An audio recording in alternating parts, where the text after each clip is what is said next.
To start off, I was talking to Babak earlier, and he was talking about how both of you did a lot of research into your characters. And George, he was saying with you, we went to some exhibitions, and Percelle with you, he was saying that you came in and interviewed. I'm wondering, what did you learn about graffiti writing or tagging or however it's kind of called that you didn't know going into this? Yeah. Firstly, that they don't say tagging. Right. Okay. Yeah. Grand, it's writing, but genuinely, there's all this stuff we're going. I'm going to put this tag here, and it's like no, it's a writer. It's like it's and so there was that. There was a couple of like the language that they use about. Babak was really keen on the specifics of like because it's the subculture of like if someone's like not great, they're a toy and things like that. So like putting those kind of words in, and then it was to be honest, the biggest thing I learned other than just getting to have a go at it was the sort of truly compulsive nature of it. Like we were saying, the only way to sort of I can put it is like a great guitarist or a great pianist. You can't tell them not to play the piano. You can't tell them to not play their instrument. It's a compulsion and an art and an expression. And with these writers, they have to. It's not like a kind of just like an anarchic thing. It's a real true expression of themselves, which I don't think, because it is street art, you don't quite give it that value in the same way. And I learned that in the sort of research for this. How about you, Percelle? Did you catch quite similar, really. I didn't, I guess learning and hanging out with a lot of guys who do the writing. I think just even things like how some people do it for art form, but some people do it for political reasons. And I think even just things that have touched me from sort of social issues, things like we were near Grenfell where we sort of were learning the trade, and just seeing some of the kind of the artwork and the expression around about that, knowing that was such a big moment in kind of London and what happened kind of recently. It was just that expression. It was very powerful in terms of what they were trying to get across basically. And that for me was something that I really took home. I mean, has that kind of changed? I mean, since you've made the film, I mean, has that kind of changed your opinion now? Or I mean, did you have any opinions going in about graffiti before you came to this?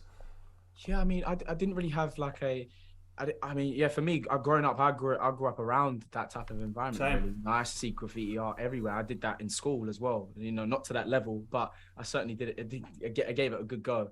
But just now I think I guess hanging out with the guys, I can see I'm spotting people's names, and now I feel a part of that kind of movement a little bit. And I think if I was to have a conversation with someone, I guess my perception, my interpretation of it is definitely a lot more. It's different. It's a lot more deeper than it was before. Yeah, totally. I think that the recognition of artists like their tag, like seeing that throughout, and also even different parts of London, you see the same tag and you go, okay, they're specific to this postcode, or this person's gone all across the city, even all across the country. You see the some styles as well, isn't it? Yeah. So that I just kind of an awareness of people sort of putting their word out is something I missed before. Yeah, in terms of I mean, I know, again, I was talking to Babak, and he was talking about how on the lead up to it, he was kind of watching like a lot of 90s thrillers, like kind of like Panic Room and stuff like that, and obviously Rear Window and Hitchcock and stuff. I'm wondering, I mean, did he set you any kind of, I don't know, any kind of curriculum for films to watch or anything to kind of get a kind of a handle on it creatively or anything like that? Yeah, there was great, oh God, I'm forgetting the name, Gene Hackman film. What's it called? It's the... it begins with, it's the guy who listens. Oh, The Conversation. The Conversation. Yeah. Funny Games. The Hanukkah one. There's another Jack Nicholson one where he's just kind of, he's like this restless guy, and his family used to be a classical pianist, and he goes home. Oh yeah. And so that was the Toby one where he's just literally, he just can't be nailed down, and for better or for worse, he sort of gets close to like a functional situation and then just has to get rid of it. So there was that, and Akira, as well, was another reference. Yeah. Just in that sort of like an idea of like almost like, I think that's the stuff that Toby would have loved, and to kind of imagine yourself as your own hero, and the sort of this destiny and this kind of grand sense of yourself in this very moral kind of crazy world. Those were some of the references. Was that specific to you, or was that for both of you? I think a few of those. Just Toby, and then I think just the things I was watching a lot was definitely a lot of like graffiti documentaries as well, Right. really touching it, even just like American culture, because of course, you know, a lot of things done in the stateside in like the 80s and 90s definitely had an impact in culture in you know, London. So yeah, just definitely trying to immerse myself with just just that background basically, because yeah, that's, you know, I guess both of us coming from the kind of childhood we came up from with Jay and Toby, it was important that we understood why graffiti chose them, you know, and why they chose graffiti.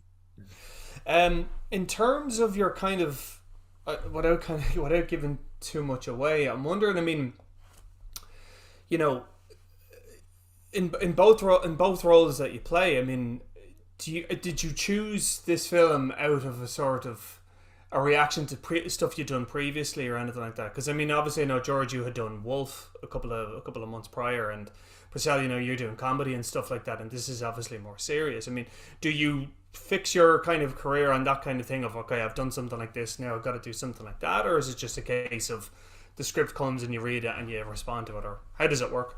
Yeah, I think for me it's a bit of both really. I think it's always amazing as an actor where you know, you're picking up a script that's different, it's challenging, it's something that you've not done before, and it's a whole new experience. But at the same time, you know, yeah, definitely, if a script is good, it's good, and you kind of lead with that, your gut instinct about what projects that you want to take. And I think for both of us, when we picked up I Came By, we just immediately knew that this is something that we had to be a part of, because of just reading that script, every page, I just couldn't believe what was happening. So it was so easy for me to make sure that this is something I wanted to do. Yeah, totally. Like kind of basically what Percelle said of like, I think there is like, it's usually just a gut reaction to the project and the script, and I think that gut reaction unconsciously you'll be wanting to move away from something you've done in the past, or at least personally I think that's always I kind of got propensity to try and do something different. But that the biggest thing is always just the story, and if the story's good, if there like it's just all about the story. But and a little bit unconsciously, I think you'll always be trying to do something different as you go. Yeah, good stuff. Okay, we're getting the wrap up there, so I'll leave it at that. Thanks so much. Okay, thanks so much. Cheers, Pat. All the best. Cheers. Hector's hiding something. I really tried to be kind, but I had this rage that was so liberating, so empowering. Do you want to know what happened?